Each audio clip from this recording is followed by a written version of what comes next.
I will never forget the night Daniel told me his story. We were sitting outside his small wooden house, the moonlight barely lighting up the porch. He had just finished a long day's work, but there was something different about him that night, something heavy, as if he was carrying a memory too dark to speak about. Then he looked at me and said, "I was married to something not human, and I couldn't get free until Jesus stepped in." Daniel's life was never easy. He was born to older parents who struggled to make ends meet. His father died when he was just 5, leaving his mother alone to raise him. She was already an old woman by then, her hands wrinkled, her steps slow. People often mistook her for his grandmother. Because of this, Daniel had no choice but to grow up fast. He worked from a young age, taking any job he could to put food on the table. He didn't have time to dream, to plan for the future, or to think about what he wanted in life. All that mattered was making sure his mother didn't go to bed hungry. That's how he ended up working for Mr. Jones. Everyone in the village knew Mr. Jones was a wicked man. He was rich, but not because he worked hard. He was rich because he stepped on the backs of the poor.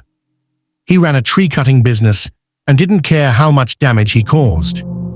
He cut down entire forests without thinking twice, leaving the land bare and lifeless. Daniel hated working for him, but what choice did he have? Jobs were hard to find, and his mother needed food. One day, Mr. Jones sent Daniel and some other men to a forest deep in the hills, a forest no one wanted to go near. "That forest is protected by Mama Delo," they said. "She doesn't like when people destroy her land. Many men have gone in there and never returned the same." Daniel didn't listen. He couldn't afford to believe in old stories. The moment Daniel stepped into that forest, he felt something was wrong. The air was too still, too quiet. No birds, no rustling leaves, just silence. But he pushed those feelings aside and got to work. Days passed, and the men chopped down tree after tree.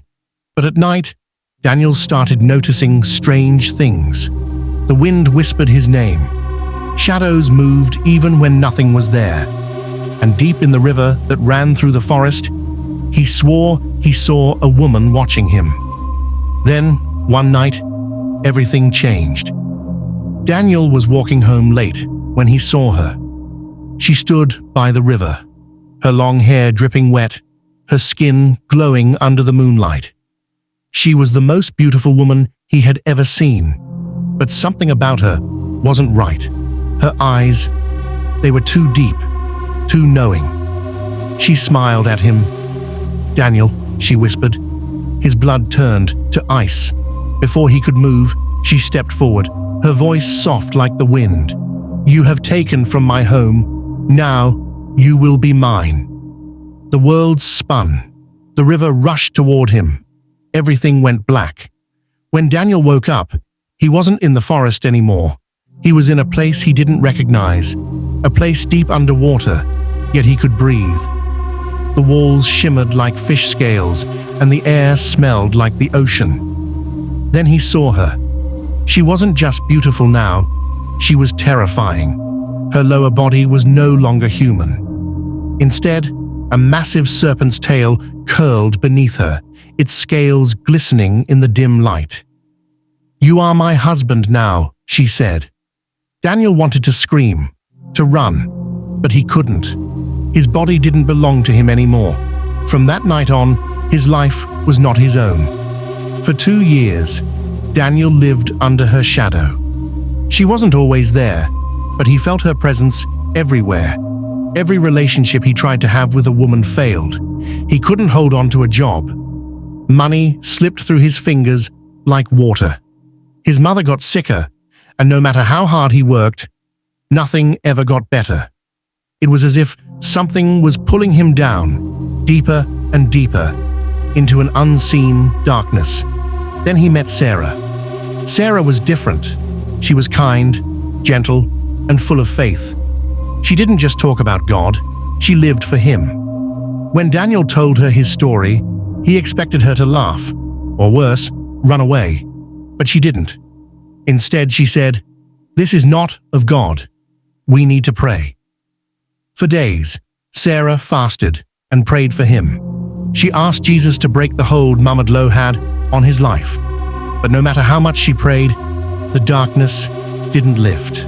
Then one night, she told him the truth. "Daniel, you have to make a choice. You must give your life to Christ. Only then can He set you free." Daniel was afraid. Could Jesus really break the curse? Could He really save him from something so powerful? But deep down, he knew the answer. That night, Daniel fell to his knees.